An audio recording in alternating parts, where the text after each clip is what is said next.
talk about the PayPal Mafia, shall we?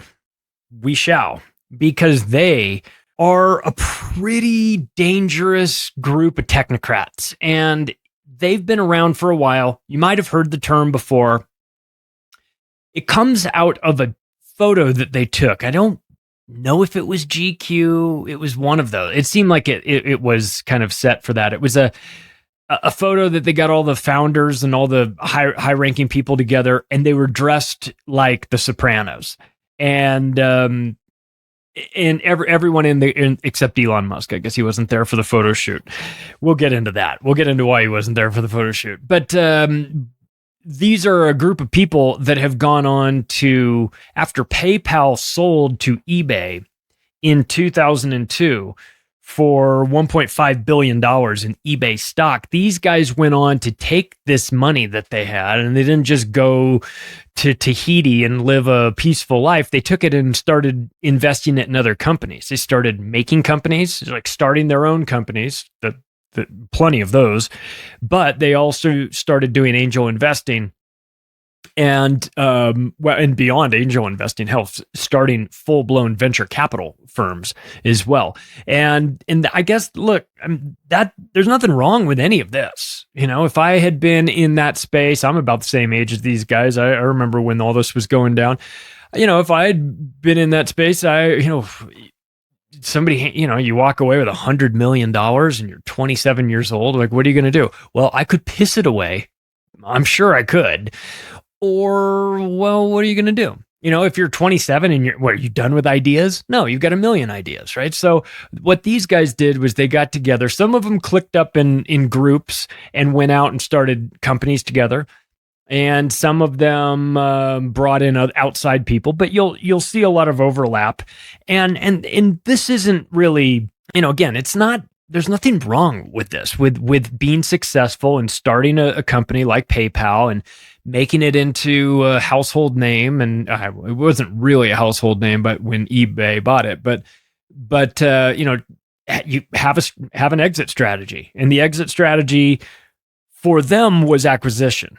And so, look, I mean, here's the reality of the situation. And I've been involved in startups before, and you get very close with the people. Okay. You work crazy hours, and and early on, not a lot of money. Okay. You have an idea, you want to bring it to fruition. It's going to take a lot of effort on your part. You got to build the right product. You got to always be raising money. It's constant, never ending. I know with my sports media company, we were always raising money for that. We were lucky that we had people close to us that had a bunch of money, and we tapped into them, which was great because that's how you do it. And so there's a never ending search for money. You're always trying to make the product better. You're always trying to bring new people in, and you get very close with the people. You go through a form of boot camp with them, right? You're all kind of there working insane hours. You have no social life. This is your social life. These people become your life. And so that's what happened with PayPal. And listen, if they just did nothing with the stock, if you were a founding member or you were somebody that had equity in PayPal and sold out to eBay, and your stock was converted to eBay stock, and then you literally did nothing and just sat on it, you would have 9x'd your money by then. So on a split adjusted basis, you would have been in at $5 a share, and it's trading at about $45 a share right now. Okay. So not bad. They, none of these people, I think, just left all their buyout in the form of eBay stock. I mean, you'd probably want to diversify a little bit, especially if you had aspirations for taking that money and doing something else with it. And of course, they don't know that money just by doing nothing is gonna multiply by 9. But listen, if you take that money and start a venture capital firm, you're going to multiply that money by 9,000. Okay, because it's crazy the amount of money that some of these guys have. What's ironic about this whole thing is that eBay, who I think at the time was run by Meg Whitman, they bought it in 2002 for $1.5 billion. They used it as a payment component. The reason why they bought it was because they wanted you to use it at eBay. They wanted you to have an alternative besides credit cards.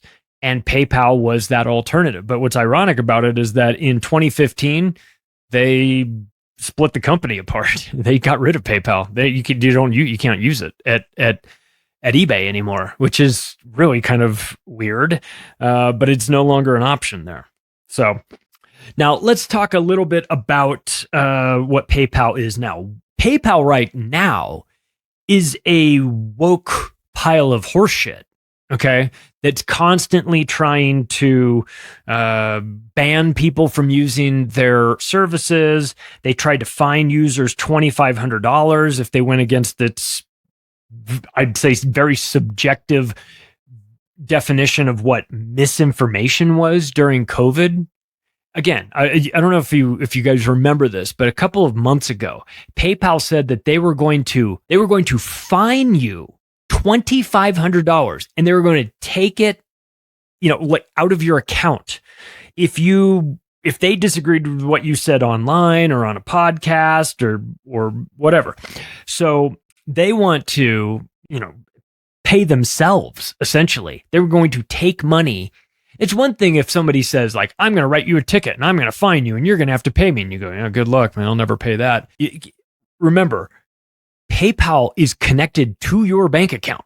Okay. So you may say, oh, that's a fine I'm never going to pay. Or somebody says, well, I'm going to, the local dry cleaners is like, oh, I'm going to give you a fine for this. You go, okay, I'll take my business somewhere else. Fuck off. I'm never paying you anything. But PayPal has your bank account information. Thanks for watching that clip. If you want to hear the entire episode in audio format, just go wherever podcasts are served, search for Macroaggressions, subscribe to the show, and please rate it when you get a chance. Thanks, everybody.